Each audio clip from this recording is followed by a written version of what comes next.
Subscribe करें सेहत ज़िंदगी चैनल को और बेल आइकन पर क्लिक करें ताकि आपको हर नई वीडियो मिले सबसे पहले। बिस्मिल्लाहिर्रहमानिर्रहीम। ख़वातीन व हज़रात, आज हम ज़हनी सेहत से मुतालिक एक और ऐसी ज़हनी बीमारी का तज़किरा कर रहे हैं जिसे ऑब्सेशन या वहम की बीमारी या ऑब्सेसिव कंपल्सिव सिंड्रोम OCD की बीमारी कहते हैं। यकीनी तौर पर ये हमारी ज़हनी बीमारियों के अंदर सबसे ज़्यादा जो है परेशान कुन बीमारी है। हालांकि ये बहुत ज़्यादा नहीं है, लेकिन इसकी भी बड़ी वजूहात हैं, मौरूसी वजूहात हैं, नफसियाती वजूहात हैं। कम इल्मी जो है इसमें जो है सबसे ज़्यादा है कि इंसान जो है अपने गर्दोपेश से कम इल्म है, उसकी एजुकेशन या तालीम कम है और उनके घरों में ये चीज़ें ज़्यादा हैं। वहम और वहम के जो लोग शिकार होते हैं उनके घरेलू झगड़े भी ज़्यादा होते हैं, उनके दफ्तरी झगड़े भी ज़्यादा होते हैं, उनके स्कूल कॉलेज के झगड़े भी ज़्यादा होते हैं। और जब वहम की बीमारी बहुत ज़्यादा अरूज पे होती है तो लोग जो हैं फिर अपने नॉर्मल हालात में अपने घर के भी एक कमरे तक मुक़य्यद हो जाते हैं, अपने दफ्तरों में भी अपने एक ही कमरे में रहते हैं और कम से कम जो है अपना जो है लोगों से ताल्लुक़ रखते हैं और जो है लोगों से अपना सोशल कांटेक्ट ख़त्म कर देते हैं। आगे बढ़कर ये बीमारी जो है शदीद डिप्रेशन का शिकार हो जाते हैं और ऑब्सेशनल लोग जो हैं फिर ख़ुदकुशी भी कर लेते हैं। तो यकीन जानिए कि लोग कहते हैं वहम का कोई इलाज नहीं है। यकीनी तौर पे वहम जो है वो एंग्ज़ायटी की एक किस्म है कि जिसमें आप कुछ वहम रखते हो, कुछ खौफ रखते हो, कुछ गुमान रखते हो। लेकिन यकीन जानिए कि मैं बार बार उस हदीस का तज़किरा करूँगा कि हद से ज़्यादा गुमान आपको कुफ़र की तरफ ले जाता है।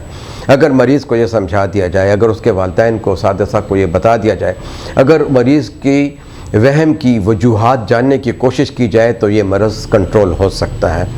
इसमें मरीज़ ये समझता है कि ये चीज़ मेरे लिए ठीक है या गलत है। एक ठीक चीज़ को वो गलत समझेगा और एक गलत चीज़ को अपने लिए सही समझेगा। यूँ समझ लें कि एक रस्सी है, वो रात को ज़मीन पे पड़ी हुई आपको नज़र आती है लेकिन आप समझते हो कि ये सांप है। लेकिन जब आप लाइट ऑन कर लेते हो, जब आप करीब जाते हो तो आपको पता चलता है कि वो एक रस्सी है। यही वहम के साथ होता है कि आप वहम में इस चीज़ का शिकार हो जाते हो कि ये शख्स जो है गंदा है, ये इलाका गंदा है, ये खाना जो मुझे दिया जा रहा है इसमें इसने किसी ने कुछ मिला ना दिया हो, या ये मुझे गंदे बर्तन में दिया गया है, या मेरी चीज़ जो है किसी ने इस्तेमाल की है, ये गंदी हो गई है, या खुदा न ख्वास्ता ये जो मेरे पास बंदा आया था इसको तो TB है, मुझे इसकी चीज़ के साथ बात नहीं करनी चाहिए थी। इस किस्म के वहम जो है वो फिर मरीज़ को जो है सोसाइटी से अलग थलग करने का बायस बनते हैं। ऐसे मरीज़ बार बार हाथ धोते हैं, किसी चीज़ को भी उठा लें हाथ धोते हैं। दरवाज़ा जो है घर का बंद कर लें तो बार बार जाके खोलते बंद करते हैं कि मैंने दरवाज़ा बंद किया है कि नहीं किया। किसी भी हालत के अंदर अगर कोई फ़ाइल पे काम कर रहे हैं तो बार बार वो फ़ाइल खोल के देखते हैं कि उन्होंने दस्तखत ठीक किए हैं कि नहीं किया, उन्होंने वहाँ स्टैम्प ठीक तरीके से लगाई है कि नहीं लगाई है, या आपने किसी को कोई मशवरा दे दिया है तो आप बार बार जो है सोचते हो कि आपने कहीं उसे गलत मशवरा तो नहीं दे दिया, या आपने जो है कोई ऐसा मशवरा तो नहीं दे दिया जिससे उसका नुकसान हो जाएगा। आप एक वहम का, एक गुमान का शिकार होते हैं। अमूमन कम तालीम याफ्ता अफराद, कम तालीम याफ्ता जो ख़ानदान होते हैं उनमें ये मर्ज़ बहुत ज़्यादा होता है और कम इल्मी की वजह से ये फैलता है। और फिर कम इल्मी की वजह से आपके कम इल्म दोस्त, कम इल्म रिश्तेदार जो है इसमें मज़ीद इजाफ़ा कर देते हैं और इस तरीके से आप एक वहम का शिकार हो जाते हो। होना क्या चाहिए? वहम का जो भी शख्स शिकार होता है इसका इलाज फौरी करना चाहिए।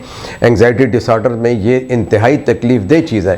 देखें, वो शख्स अपनी माँ का बना हुआ खाना नहीं खाएगा, वो अपने लिए खाना फिर रातों को उठ के ख़ुद बनाएगा। वो बिस्तर की चादरें ख़ुद बदलेगा कि इस पे फ़लाँ शख्स बैठ गया है, वो गंदा था तो मेरे बिस्तर की चादर गंदी हो गई है।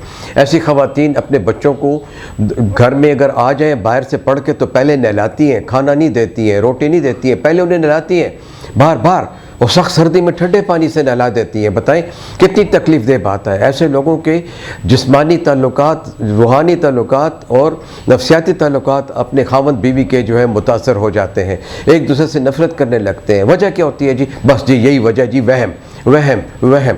तो ऐसा इलाज, इसका इलाज 6 माह से अरसा दराज 1 या 2 साल तक भी है। नफसियाती इलाज है, साइकोथेरेपी है, कॉग्निटिव बिहेवियरल थेरेपी है। इसकी अद्वियात बहुत सस्ती हैं, 1 या 2 अद्वियात से मरीज़ ठीक होना शुरू हो जाता है। मरीज़ को वहम की तमाम इदराक समझाने पड़ेंगे आपको कि देखो आप जो है इस चीज़ का शिकार हो, इसकी असल वजूह कोई नहीं है, इसकी बुनियाद नहीं है, इसकी बुनियाद आपके जहन में है। खुदारा मुझे चंद एक लोग याद आते हैं, वो कहते हैं जी जनाब दुनिया आपके लिए नहीं बदलती, आप अपनी आंखें बदल लो। आंखें कैसे कहते हैं? Change your lens. आप अपनी ऐनक बदलें, आप मुस्बत अच्छे वाली ऐनक पहने और मुस्बत ऐनक से आप लोगों को देखें। जब आप उनका इलाज करते हैं, उनको जो है आगाही देते हैं, तो आहिस्ता आहिस्ता ये मरीज़ जो हैं ये ठीक होना शुरू हो जाते हैं। वहम की कोई बुनियाद नहीं होती, याद रखें। लेकिन अवामिल ऐसे होते हैं, अवामिल मैंने आपको बता दिया, कम तालीम याफ्ता होना, घरेलू माहौल के अंदर वहम का ज़्यादा होना, मोरोसियत में वहम ज़्यादा होना। ऐसे लोग अपने समाजी ताल्लुकात अच्छे नहीं रख सकते और अपने काम की जगह छोड़ देते हैं या अपने घर में मुक़य्यद हो जाते हैं और फिर डिप्रेशन का शिकार हो जाते हैं और हद से ज़्यादा वहम जो है आपको ख़ुदकुशी की तरफ ले जाता है। तो आप जो है इसके लिए ज़रूर अपने मालिज से बात करें। हर मालिज आपका जो है इस ऑब्सेशनल कंपल्सिव सिंड्रोम, जिसमें आपको ऑब्सेशन खौफ होता है और फिर खौफ के रद्द अमल में आप एक काम करते हैं। आपको ये खौफ है कि आपके घर का दरवाज़ा बंद नहीं है और कुछ और रात को आ जाएगा, तो आप 6 दफ़ा अपना दरवाज़ा चेक करते हैं। आपको ये खौफ है कि आपने जिससे हाथ में लाया तो आपको जरासीम लग गए, तो आप बीमार हो जाएंगे, तो आप 5-6 दफ़ा अपना हाथ धोते हैं। अगर आपके कपड़े धोबी धोता है तो आप घर में आने के बाद आप उसे दोबारा धोते हैं कि नहीं, धोबी के पास तो बहुत सारे मरीज़ आते हैं तो आपके कपड़ों को जरासीम लग गए होंगे। आप खुद सोचें, आप अपने जायज़ खाने से महरूम हो जाते हैं, अपने कपड़ों से महरूम हो जाते हैं, सोशल कॉन्टैक्ट से महरूम हो जाते हैं। आप किसी दावत पे जाते हैं, आपके तमाम दोस्त खाना खा रहे होंगे, वहम का जो मरीज़ होगा वो 2 चम्मच लेके कह देगा जी मेरा पेट भरा हुआ है, और घर जाके उल्टी कर देगा कि नहीं मैंने जो खाना खाया है यकीनी तौर पर इस पर या जरासीम थे या कुछ मिला हुआ था। तो आप खुद सोचें कि वहम जो है इसका जो है तदारुक करना चाहिए और इसका इलाज करना चाहिए, और ये काबिल इलाज मरज़ है और ये ज़हनी सेहत का जो है एक मरज़ है, ज़हनी आर्दा है और एंग्ज़ाइटी की एक किस्म है। इसमें मायूसी भी होती है, इसमें तशवीश भी होती है, इसमें खौफ भी शामिल होते हैं और नाजायज़ खौफ होते हैं, बेबुनियाद खौफ होते हैं, जिन्हें हम वहम का नाम देते हैं और अपनी ज़ुबान में हम इसे ऑब्सेशन कहते हैं। शुक्रिया।